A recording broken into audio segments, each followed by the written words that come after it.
Do you want to go? Do you want me to go? Or I can go. Okay, go.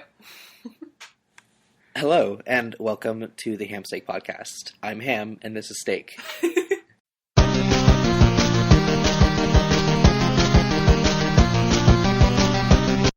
Okay, hello, and welcome to the Ham Steak Podcast. My name's Alex, and I have not read Homestuck before. My name's Lydia, and I super have. And we're going to tell you about it. Awesome. So this week is kind of a special episode because we are going to be reading today, or I guess telling you about how we read the end of Act 3, which is exciting because there's only 6 acts in Homestuck. I think we actually haven't seen the end of Act 6 yet. Or no, maybe we saw the end of Act 6 and now we're in the middle of intermission hell. I don't remember. But the point is, there's 6 acts so far. There's going to be a 7th. And so, structurally, we are halfway done with Homestuck as it currently stands. Yes, that is, however, a technicality. Yes, because in terms of page count only, we are 13% done with this comic. As of today. We'll be a little bit more done, but not by much. Maybe 14% at the end of this week. Because we've read 1,066 pages. There are 7,958. Total. Well, thank you. Thank you for doing that math. Yes. So that's 13.4% of the pages, and it's also important to remember that, for every page that's just an image or just a sight gag, there's a page that's either, 2 single-space pages of text, or... a 3-minute flash. A 3-minute flash, or later on we're going to get, 5 and 10 and 20-minute interactive games. So... yeah. Here we go, folks. Here we go. But so what's hilarious is that we've literally already covered enough content that, and over such a slow time frame that we want to give you a recap. So we open with a boy named John Egbert on his 13th birthday, and he wakes up surrounded by cakes that his eccentric father has baked for him. His father also loves clowns, which he insists on calling harlequins, and John resents but loves his father. As a teen often does. Yes. Go ahead. John is, he's an amateur programmer, not a very good one. He enjoys magic tricks, and what else? He really, really loves Nicolas Cage movies. Yeah, like bad movies. So then we are... introduced as we go through sort of the beginning of the story to John's circle of internet friends. They're all mutual friends. Mm-hmm. The next friend that we meet is Rose Lalonde. Go ahead. She's an armchair psychologist. She enjoys knitting, and she loves eldritch horror, like Lovecraftian, Cthulhu type stuff. Yep.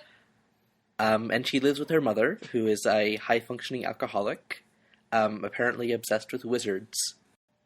Then we meet Dave next, right? Mm-hmm. Dave is Dave someone... Strider. Dave Strider. He lives couched in many layers of irony. And he gets that from his older brother, who is so ironic that he makes a considerable living making puppet porn, basically. So ironic. Definitely yes. Ironic. Yeah. And their house is full of bro stuff, like video games and Doritos and swords and explosives. Yeah, bro stuff. Yeah. And phallic puppets. Not a great place to grow up, I think. Finally, we meet Jade, who is a... you had a great term in the show notes, the adorable oracle. That's it. Oh, okay.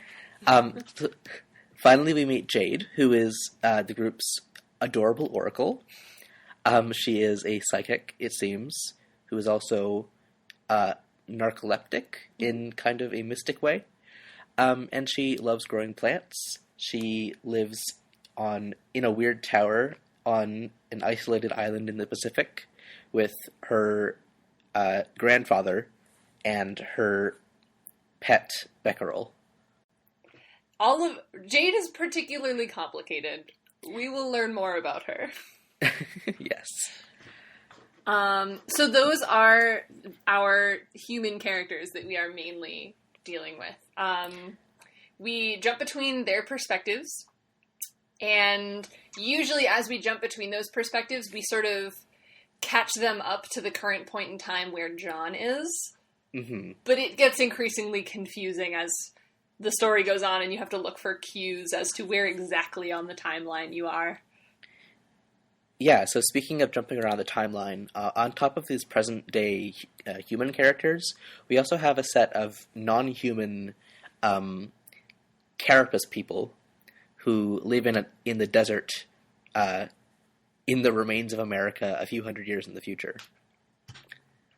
Right. They are initially sort of widely scattered in these different sites that have mysterious sort of command centers that seem to be left over from some, like, very advanced civilization. Mm-hmm. But then the command centers rocket off with them inside, and they all converge in one spot. Right. And so the interesting thing about those command centers is that, first of all, each of them was originally located at the site of one of our 4 kid characters. Did we say they're 13 years old? We should specify that they're 13 years old. It's a little bit pertinent, I guess. Okay. And so, and they're characterized interestingly. It's sometimes age appropriate, sometimes not. Anyway, so these command centers are located where these kids' houses used to be in the distant past when there was an America. And inside the command centers, there are these monitors that allow them to view and then sort of like subliminally communicate with the kids. Mm-hmm. And also it's important to note that these command centers have a logo on the outside, which is the same as the Suburb logo. Yeah. Which is kind of, well, if you're looking at the podcast, it's the our logo, but without our faces on it. Without our face and, like, meat and a microphone. It's just just the house.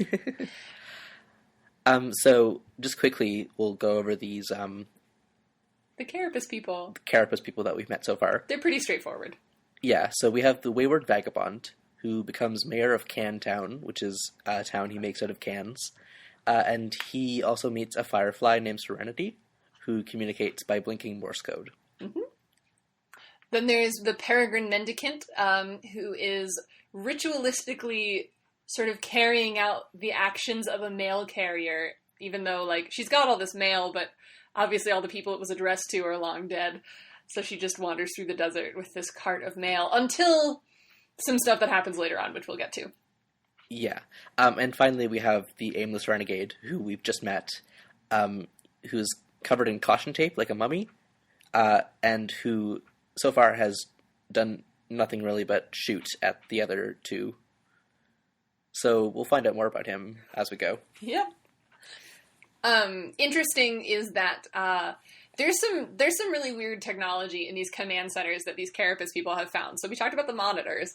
There's also WV, like the Wayward Vagabond. He has a machine called an Appearifier, which lets him teleport any object from any coordinates in space and time to his location. Like, within limits. It can't be super enormous, but any object apparently on Earth at any point in time, he can teleport to this little platform in the little station. And there are some intertemporal shenanigans going on when you combine object teleportation and psychic abilities. You can do cool things with the mail. Yes. So that's who we're working with in the future. We told you about the kids who we're working with in the present. So how does it get pulled together? What is the story here? So the inciting incident, kind of this whole story, is when John receives the beta copy of this video game called Suburb. Suburb is kind of a reality-bending game that requires 2 players, a client and a server. Mm-hmm. And the server player can actually view the client player kind of like you would view a sim in their house. And also, like The Sims, you can, as the client, as a server player, you can manipulate the house, you can build it out, you can place objects, you can move objects around, all in the real world of the person who you're playing with. Right. And meanwhile, so if the client player's game is The Sims, if the server player's game is The Sims, the client player's game is an RPG? Yeah, so there's like monsters eventually that they have to fight. There's experience, there's weird objects. So the server players can place objects, but the client players have to interact with them, basically. Right. And sort of the thing about this game is nobody seems to know this when John, who's the first of his friends to actually install this game, installs it and tries to start playing it. The thing about starting to play this game is as soon as you do, a timer starts running. Or as soon as you deploy a certain object in the game, like the first object that you interact with, a timer starts running. And if you do not successfully do this sequence of actions that requires you to cooperate with your server player, your house will be destroyed by a meteor. If you do successfully complete that sequence of actions, which fortunately John does, you will be saved from that meteor impact. And instead, well, saved being a relative term, because instead you, your house, and everyone and everything inside of it will be taken to a pocket dimension. Yeah.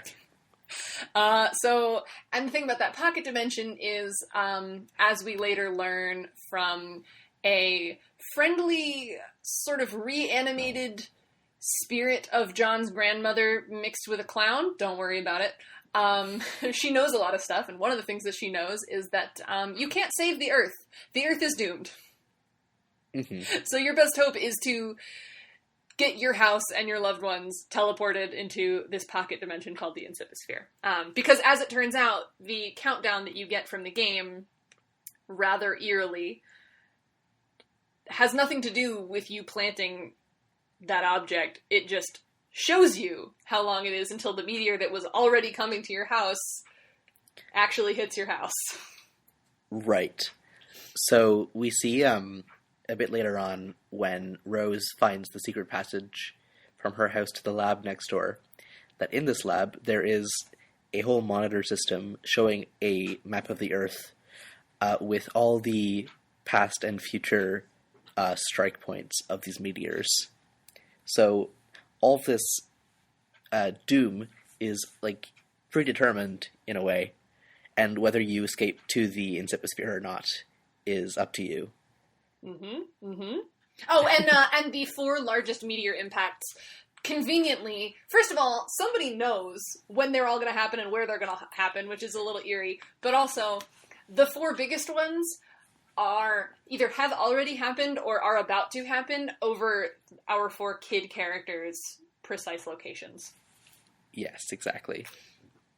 So that's the setup.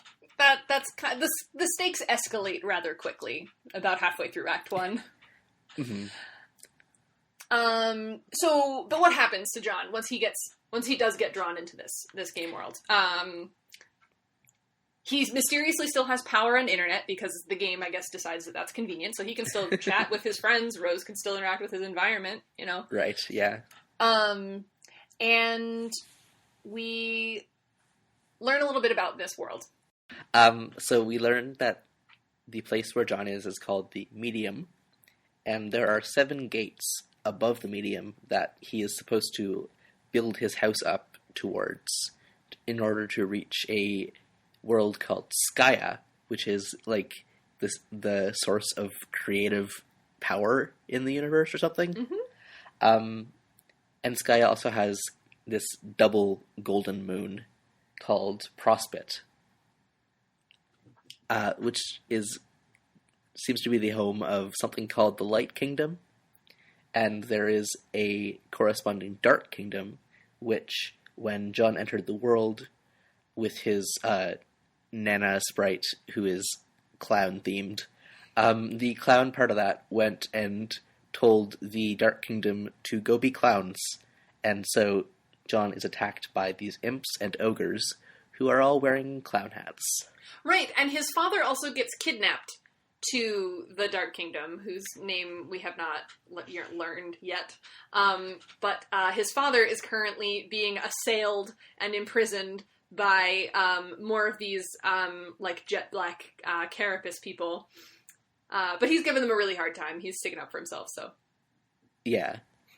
But yeah, so both of these kingdoms have this yellow and this purple city, and meanwhile John is stuck in his house on a rock spire in the middle of what appears to be a void with just clouds far below. Mm-hmm. And as far as you know, that's the extent of the world. Yes, exactly. So John has to go about fighting these imps, and he starts to level up, and there's all kinds of cute game mechanics about how he, gains power and, gets new ranks and stuff. Mm-hmm.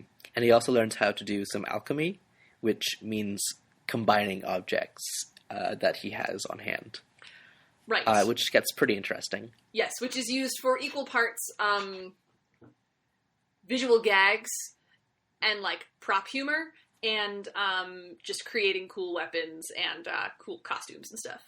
Yeah. So while John is sort of just kind of powering up and learning to make items and all that kind of stuff, Rose is losing power in her house due to the impending forest fire and also giant rainstorm. So through a series of events that involve her trying to get access to a generator and later to backup power, she stumbles upon the door to an underground passage that leads to, which we already told you about, this mysterious lab. Bottom line is, her mom's embroiled in some weird stuff that has to do with this game, and she has access to Wi-Fi again. But her house is burning down. And also she finds the remains, the corpse, the stuffed corpse of her cat, Jasper's. Yep. As well as a strange mutant kitten who she names Vodka Mutini. Mm-hmm. And Muty accompanies her on her travels from then on. Mm-hmm. So we leave Rose having gotten back into her house, which is now imminently burning down. The lab has already been destroyed. The meteors are coming. Right. But what she does when all that impending doom is impending is she builds out John's house. Yeah. Because it's kind of a running... Maybe it's not emphasized in the comic, but we've noticed it a lot that kind of time works very strangely for these kids. They have, between sword blows, they have time to have entire conversations via text. Yep. Precisely. Time is very wonky in this universe, both explicitly and sort of implicitly in the ways that it gets fudged. Yeah. I find it very fun. But yeah, so we leave Rose waiting for Dave to get access to his copy of the game so that he can become her server player and bring her into the medium, saving her from this impending meteor impact. Yeah, the problem is that Dave has been fighting, or strifing as it's called in this world, with his brother for a very long time.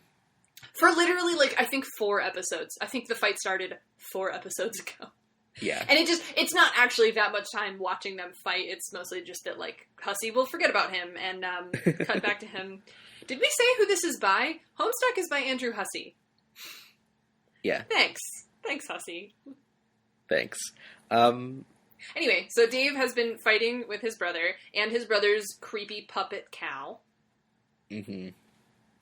For a long time, and just recently, really, there's very little to say. He lost his own copies of the game due to shenanigans, basically, and has just finally, at the end of last week's episode, lost, rather dramatically, his fight with his brother, who hoverboarded into the sunset, tossing Bro's own copies of the game onto Dave as he hoverboards out of sight. So Dave now has copies of the game, and he's about to go save Rose. Yeah. So the final kid that we've met is Jade again. Mm-hmm. So her main goal so far has been to go outside and feed her pet Becquerel, who is a radiation-eating canine of some sort, who is a featureless white character. Beck is very strong. Beck can do things like catch bullets in his mouth, teleport people and bullets to near and cosmically far destinations. Mm-hmm. He can apparently short out view screens from thousands of years away, as we see when one of the Carapace people tries to peek in on Jade. So he can do a lot of stuff, but also if you throw a bullet for him, he'll go fetch it. So yeah. We also meet Jade's grandfather, who is taxidermied. Right. Jade's grandpa has had a very formative influence on her life, has taught her to be a markswoman, seems to support all of her hobbies. He's tough, but he's, like, very loving. Yeah, he's like a trophy hunter and like a tomb raider. And he's also just dead. He's taxidermied. He's stuffed. Yep. That seems to be a relatively recent development. Yeah, that's right. But she still talks about him like he's alive. And yes. She is now just being looked after by Becquerel, the cosmic dog. But so she has fed Beck, and she falls asleep, and Beck takes her back to her room. And she is now asleep here, which means she's awake on Prospect. That's right. So it turns out that there is a version of her who lives on Prospect, and I guess is awake when she's asleep. Mm-hmm. And so this version of Jade kind of can fly around and do dream stuff, and grow 6 arms to play the advanced bass. The advanced bass, yes. Yeah. But she also sees the Prospect version of John, who is asleep in Prospect, because I guess real John, or not real John, but Earth John is awake. Yeah. Well, and so Prospect John has not woken up yet. Yeah. Like, ever. The idea is, what's unique about Jade is that she is awake on Prospect when she is asleep in real life. Oh, I see. And that's why she has this dream bot, is to go along with all the things that she does on Prospect. Right, okay. So, yeah, so that's why much earlier in the comic, Jade was alluding to John needing to wake up before she could explain some of her apparently psychic abilities. Uh-huh. Yeah. So 2 more things that should bring you pretty well up to speed to where we are right now. One is John's recent crisis about having learned something about his father. And, what's the other one? The trolls? And the trolls. So there are 12 quote-unquote trolls, because they act like internet trolls. Right. But they seem to be non-human. So there are 12 of them, and they have been in contact with these children intermittently, trying to convince them of something, or trying to tell them something from the future, or we're not quite sure what.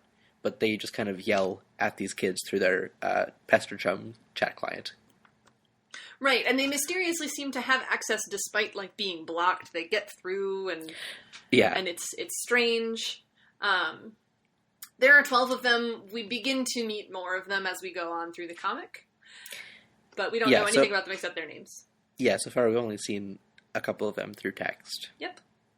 And then we will see a few more of them this week, actually. And so the most recent plot development as far as John is concerned is... So John had this sort of fraught relationship with his father. His father tried to be very loving and nurturing and did all of the baking stuff, but also did all of the clown stuff, and John found that kind of suffocating and embarrassing and weird, and so it was fraught.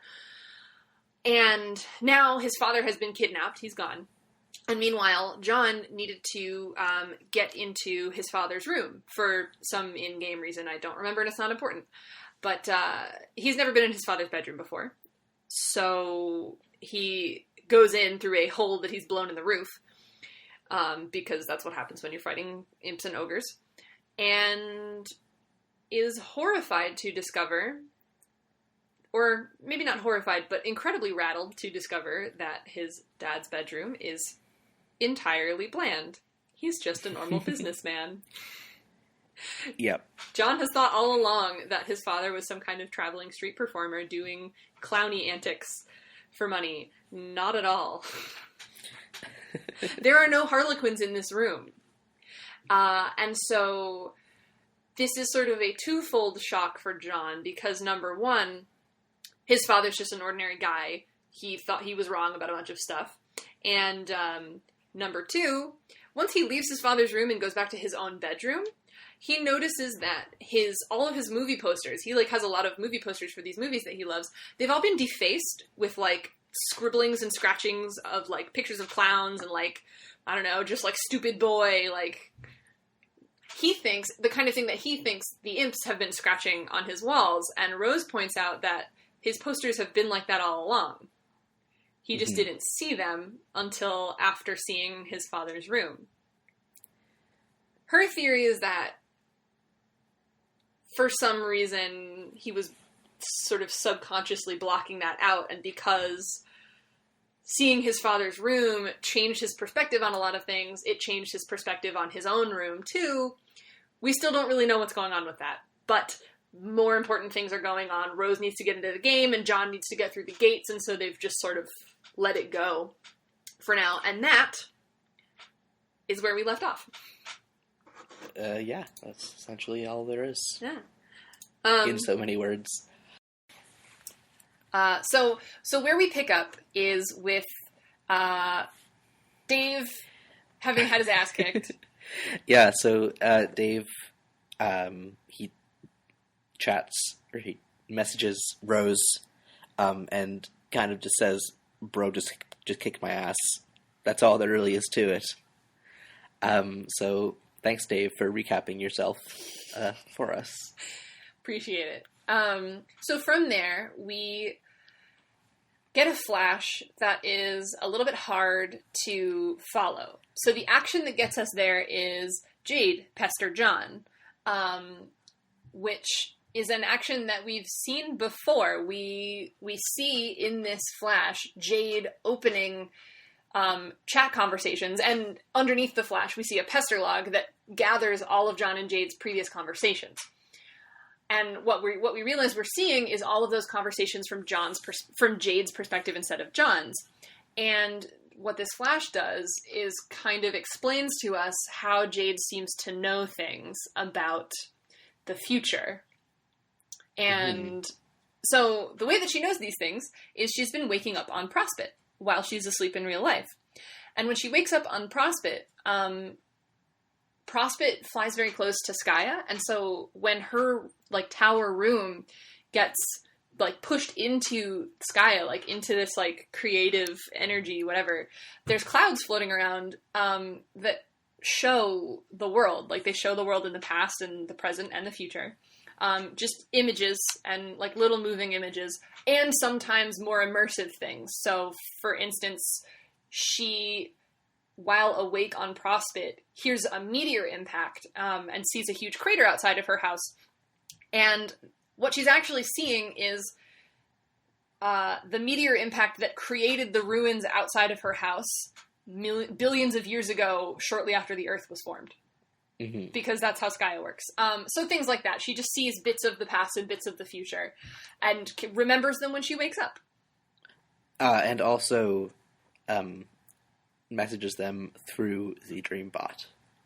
Right. So she is able to communicate with her friends. So she has a laptop and things in Prospit. Presumably she can't communicate from there, but her dream bot is picking up her laptop and actually sending messages in real life. It does everything that Jade does, and so she texts them from this alternate dimension, and while she's asleep, it's interesting. But so that she's not quite psychic. It's still unique that she's awake on Prospit, because none of the other kids seem to be having this experience of waking up somewhere else while they're asleep. But I see. Yeah. Okay. That's at least how it works. So we see Jade wake up in her room again, and she wants to get back out to the ruins, but Beckerel is guarding the door, doesn't want her going out to the ruins, doesn't like her going there. Yeah, so both on Prospit and on Earth, Beckerel doesn't let her get to the ruins ever. Right. Um, But this time, she tries something different. She grabs a harpoon gun and zip lines out to the ruins. Yeah. And I don't know. I feel like a couple times in this reading, we see these, like, girl characters doing, like, awesome, like, daring stuff like that, and it's never like, ooh, like, badass action girl. It's just like, well, yeah, that's the next thing to do. And, like, Yeah. I love it. Yeah, that's good. It's very, like, earnest, like, adventure-y.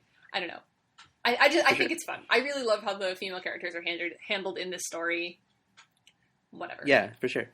So she ziplines across from her tower to a tower in the ruins, and that's the last we see of her for a little bit. She leaves her harpoon rope, which is later what WV finds in the future. Yeah, it's how it is in the position. She leaves a box there, and she leaves the harpoon rope there, knowing that the harpoon rope will still be there thousands of years in the future. Hundreds of years in the future, excuse me. When the Wayward Vagabond is looking to get across a similar chasm to exactly that place. And he needs to go grab that rope. So he can't get to it, so he uses the Apirifier to apirify the rope's coordinates. But he gets the time wrong and apirifies it from Jade's time. And so instead of getting the rope, he gets the box. Yes. Which Jade knows needs to get to him in the future. So it's time travel bait. Jade's clever. Yeah, she knows that has to get to the future, and she just kind of figured out how to get it there. Mm-hmm. I see. Okay, so yeah, that's really cool. It's like it's not her like knowing what to do; it's her knowing what has to happen and figuring out what to do to get that to happen. Exactly. Yeah, she is smart. She's only getting these images, and she is able to piece together. She's like orchestrating a lot of things. And as we'll see sort of later in this reading, like she's actually orchestrated a lot of stuff. Yeah. So, yeah. Yeah. So meanwhile, we go back to Dave, who is looking over Cal's scattered remains. And at first I thought he would just be like, good riddance. Mm-hmm. But then he's like, I wish I had some more apple juice to pour out for the little dude. Yeah, he's back to trying to convince himself that he, like, isn't deeply unsettled by Cal. Yeah. He doesn't like that puppet. It's a creepy puppet. That puppet appears to move on its own, and we think it's probably mostly just Bro moving really fast, moving him around the house, but it's still really creepy. Yeah. Also, in the course of that fight, Dave was fighting with a really shitty sword, and it got snapped in half, as did his strife specibus. So he can now only fight with broken swords. Yep. Yeah. That's good. And then, so we check in with Dave a little bit, and that's his status. He lets Rose know that he's about to come bring her into the game. Meanwhile... I just wanted to point out that Dave sets his syllabus to Scrabble mode. Yeah. Which is just, it's great that exists. Yeah, which is in like a totally different way from the board game modes that John was using before. Right. Yeah. So it's another, I guess if you're new, it's a conceit of this story that... We don't have time to explain. We don't have time to explain. Don't worry about it. Read the comic. It explains itself pretty quickly. Rose is reading a letter that came along with John's birthday present to her. And it turns out that the reason that she knits now is that he sent her the yarn and the knitting needles and said, I think that you are creative and I think you could make really great things. Yeah. And also this is a couple months in the past on her birthday. Right. That is important to point out. So Rose, Dave, and Jade are all a few months older than John. Yeah. And so after Rose reads that letter, still in the past, she gets a message from another troll. We sure do. This one's name is Grim Auxiliatrix. This troll types with every letter capitalized. in Jade Green text, and among other things, they deliver a line that I really, really like, which is just, why is it that when the subject of temporal mechanics is broached, your sparing human intellects instantly assume the most ingratiating posture of surrender imaginable? Time is not that difficult to understand. It is a utility the universe may resort to in order to advance a desired degree of complexity, or may not resort to if that is the case. It's all pretty pedestrian. Yeah. And, I don't know, they exchange barbs, and ultimately decide to become friends.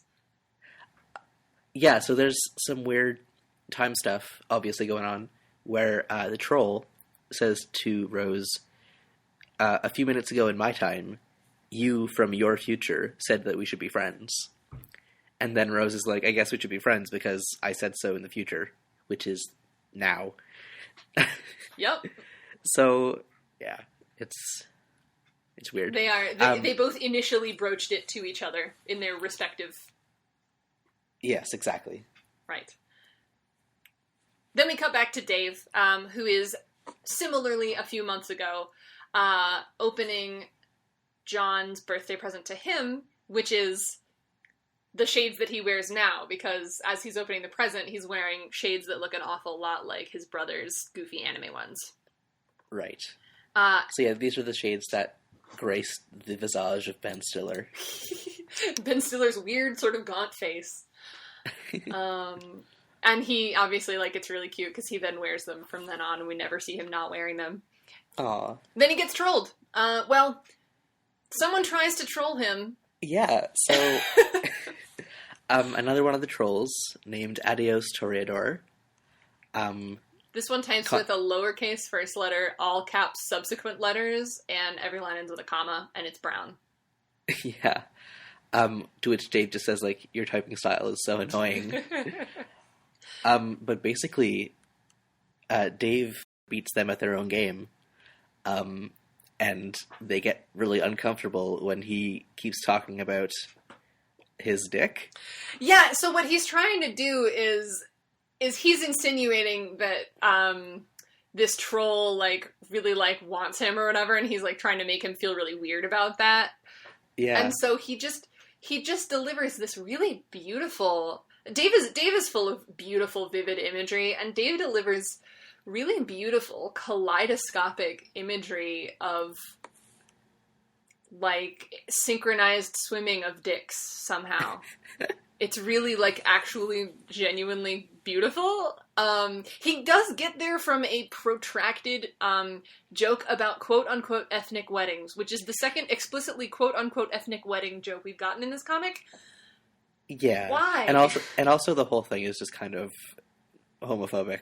Yeah. Because, well, I don't know if this troll is actually male, but he assumes that they are, so right. He's like, I'm gonna make you uncomfortable by talking about my dick. Right, well, and I mean, like, to be fair, like, that would make anybody uncomfortable.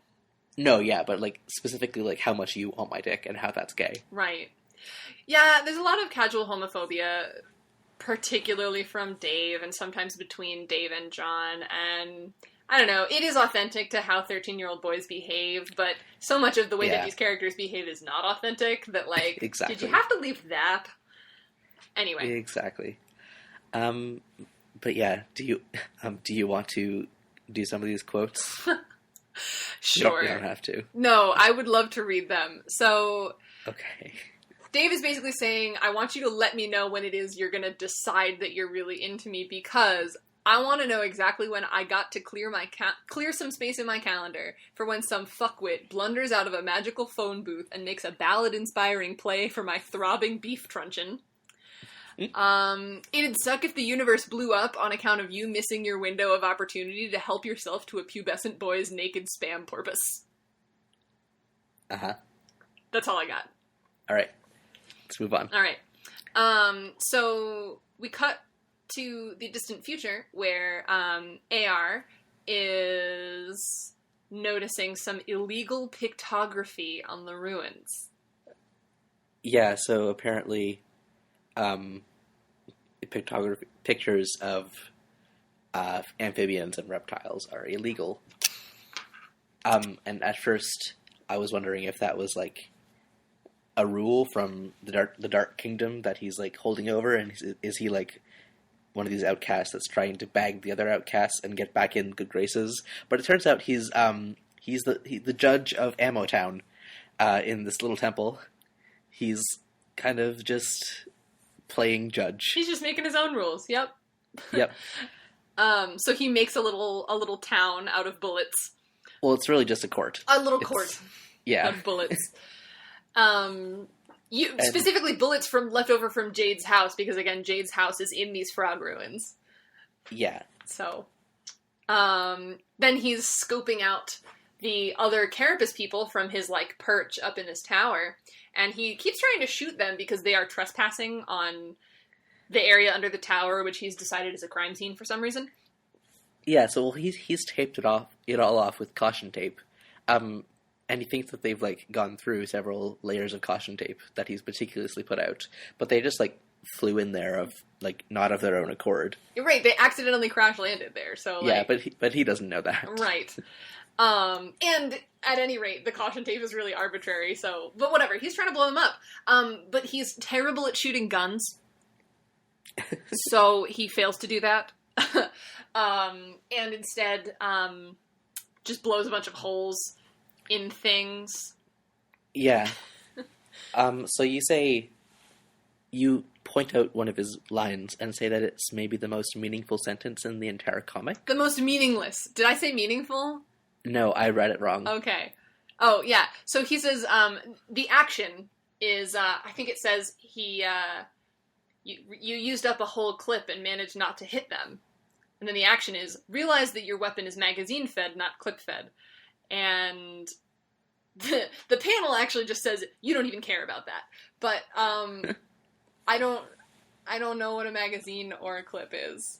I don't. Me neither. What's a gun? Pew pew. But when I thought that you said meaningful, I thought that meant like it's magazine fed, like the comic is influenced by magazines. Whoa. And not clips, but that doesn't make any sense. Whoa. So forget about it. That's deep. I'm glad we went there. Yeah, so he's trying to get an elevator pad to go down further in the temple, but it's stuck on Jade's advanced base. Meanwhile... Which is all old and, like, rotting. And destroyed, right. So as he's sort of dealing with all of that, for some reason we get a Sweet Bro and Hella Jeff. Yeah, We're just gonna... This is the one where Sweet Bro makes a distraction, and he steals the car, and the punchline of the comic is essentially the same image of Sweet Bro in the sinking car in the lake, repeated, progressively shrinking. I think you can buy a t-shirt of it. It's... God, what a weird piece of art. You can just go read it for yourself. I believe it's page 3023. If you click the Comic Sans on that page, you can read the comic. It'll be in the show notes also, I think. So, just read it for yourself. We come back from the Sweet Bro, and because of the hole that was just blown in one of the command stations, the Peregrine Mendicant PM is able to run in and follow the instructions in this letter that Jade, remember, had sent through time, essentially, left sort of with bait for the Wayward Vagabond to teleport to their current time. So what happened was, Jade set that time bait, basically. Wayward Vagabond accidentally appearified the package. It had a letter on it that said, give this package to Miss Mail Lady, and which he does. There's another letter attached to the package for her, and her letter tells her to go to this command station and send the package. Sendify. It's a sendificator. She needs to send the package to, as it turns out, baby Jade. Yeah. Or not baby Jade, toddler Jade. Yeah. So yeah, the whole thing was to get the package to the future and then to the past, to herself. Yeah. So what's in the package is a letter from John saying, I'm so glad that we're friends. Like, you introduced me to Dave and Rose, and we're all great friends now, and I treasure you so much. And what's in the box again? Oh, pumpkin seeds. Pumpkin seeds, because because in the present, Jade grows a lot of pumpkins, and for some reason they disappear. As soon as they grow, yeah. So John just sends her more and tells her not to give up.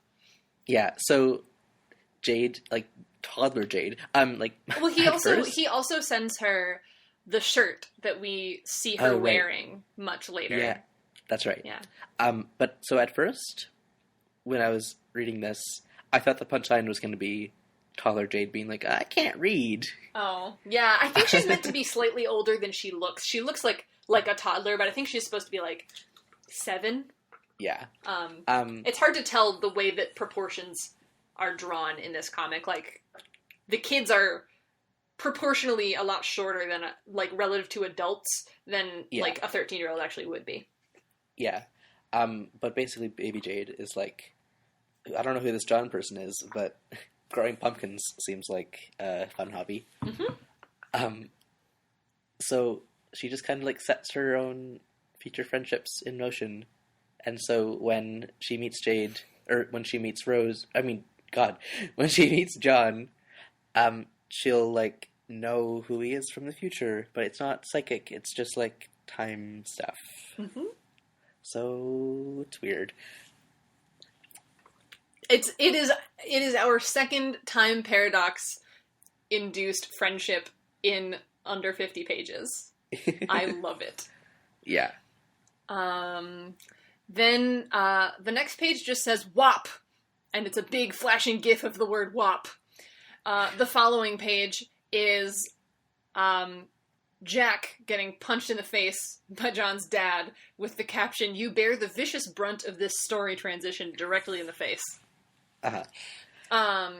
John's dad makes the choice to set Jack's hat on fire. This is a good decision because Jack despises his hat and chooses to let the prisoner go. Yep, it's really good. Jack has been forced to wear the hat as part of the "We're the Harlequin people now" development campaign. Yeah. His higher-ups are sort of making him do it, and he's not there for that. He's a cool guy. He doesn't wear clown hats. Yeah. We leave that Dark Kingdom knowing that John's dad is free, and we go to Jade in the present, still working her way into the frog ruins. She needs to get from one tower to another, and she would rather not swim, so she summons the lily pads using her bass playing abilities, because they sort of control plants. Yeah. And so she hops across the lily pads, and in a super cool panel, 3047, she starts to walk into the frog ruins. And we see her just approaching this, like, huge, tall door, and it's super dark inside, and there's just, like, faintly glowing green hieroglyphics. Yeah. It's pretty cool. It is. Then we switch to Rose and Dave, very quickly getting ready to bring Rose into the game as soon as possible, and then we have a flash. We do. It's a big one. It's long. Alex, do you want to run down the major plot points? Yeah, so these are the only notes I took for it, because it was just kind of too much. Yeah. At once. But basically, Rose and Dave finally play the game. They hurry and get everything ready to prototype her current sprite, which she prototypes with Jasper's, obviously, and also her big princess tentacle doll. Yep. So it's like a purple Jasper's with, like, tendrils on his face and also tentacle arms. Yep. So it's good. And wearing also a princess dress. Yes. And the what is it? Dave. Dave just kind of fucks around for a bit and, like, throws her bed away. Yeah. And she's, like, super angry. And then he, like, breaks the wizard statue whose hand we see in the desert in the past, Yep. in the future. Yes. And Yes, we saw that in WV Ascend, which was, I think, way back in our episode 8. yeah. And in that flash, we see the wizard hand holding the orb sitting in the desert. But yeah, so the main plot points are Rose gets into the game. Yes. Having created this sprite that is Jasper's and her princess doll. Yes. Also, Jade finds a plant thingy in the temple, which I'm not sure what it is, but I'm sure Lydia will explain. And John beats up a bunch of imps and ogres. He beats them up, and then he makes his way to the top of his house and actually jumps through the first gate. Oh, yeah. I didn't even realize that. Yeah. He jumps through the first gate, which is the big goal, or, the first big goal that Nana Sprite laid out for him. Yes. But each gate is, like, exponentially further away, right? Yeah. Or at least, further than the last. Right. But yeah, so skip over the next, 2 to 5 minutes if you don't care about super granular stuff, but this is Homestuck, so in this, 3.5 minute flash, so much stuff happened, so I'm just gonna run it down really quickly, and we'll put in the show notes, we'll put a YouTube video that you can scrub through and check this stuff out yourself. So what do I want to talk about here? So we open the flash, and one of the first things that I want to talk about are, that we see Dave break the wizard statue, and so the hand goes flying and ends up where we see it hundreds of years in the future in the desert. Meanwhile, what Jade stumbles upon in the temple is this huge purple lotus flower sitting on a pedestal, and it's got a countdown, which we later see is synced up with the countdown to Rose's meteor impact for her entry to the game. So as those timers wind down, on Jade's end, something that looks like a kernel appears, and then the kernel disappears, and Dave's betas come out. And keep that in mind, because those lotus things are sort of important. Meanwhile, a little throwaway thing that we can't necessarily make sense of just yet is that as all of this is going on, Rose is getting pulled into the game, and Jade is seeing this lotus. Nana Sprite is, in the present day, carving with her laser beam eyes into the copy of Colonel Sassacre's tome, the letter that John read on a very weathered copy of Sassacre's book. Yes. Way back at the end of Act 2. Mm-hmm. So, as it turns out, that's how Nana Sprite knew, is that, time works strangely, and somehow she actually just wrote that letter now after John read it. So that's another paradox. Yeah. And also, does she just throw it into the abyss? Right. So she flings it off the edge of the house into this cloudy void, and we see for just a split second through the clouds. It's definitely less than a second, but you just get a glimpse of the whatever it is. Looks like a planet underneath these clouds. So what it looks like is the Earth at night, black oceans with land masses that are covered in dots, but instead of yellow, they're blue. They're a very eerie black and blue planet down there. Right. It's the entire thing. It's like the Earth at night, but the whole thing is night. Yeah. It's totally covered by these gray clouds, and then it's just it's blue land and black water and twinkling blue lights, and I don't know. So we see more of it because after this flash, and just the last couple pages of Act 3 are us just silently zooming out. Yeah, and I mean it's a bit confusing, the scale, because you can clearly see the house when you can see the entire planet. I think it's a small planet. Yeah, that's what I assume. But the house is you can still see it as this tiny white speck atop this really tall spire that sticks way out of the clouds over this planet. So John is very high up, but But yeah, he is on a whole blue glowing planet in the middle of space, and he's just gone through his first gate, and we don't know what happens to him after that. We just see him fade into this, like, blue light. Yes. And that's the end of Act 3. Yeah. Woo! That's it. We did it. We are, in some technical sort of way, halfway through this story. Hell yeah. Not at all. All right, so Lydia, we have some listener questions. Awesome. Oh, we gotta say the thing. So, if you guys want to send us questions, which you apparently do, we keep getting questions from you. Thank you for sending them. You can find us on Twitter. We are at Hamsteak Podcast, and you can give us a reply tweet or a DM there. We're also on Tumblr. We are hamsteakpodcast.tumblr.com. You can send us an ask there. We do have a non-turned on if you want to be a secret person. Our first question comes from Twitter user Dromedary. And hi. He asks, what is your favorite song from Ham Stapleton? Ooh, so I'm just gonna, there's a lot of them that I like, and I don't follow the music well enough to be able to name them off the top of my head. You have to combine it with a song from Hamilton. Oh, I don't know the songs in Hamilton either. I've actually only listened to it through, like, one time. All right. Can't multitask. I know two of the song titles because there are intro and outro music. Okay. Well, so why don't you pick a Hamilton song, and I will name a Homestuck song and we'll put them together. The Reynolds Pamphlet. Okay. So I really like Suburban Jungle, which is the song from this last Flash.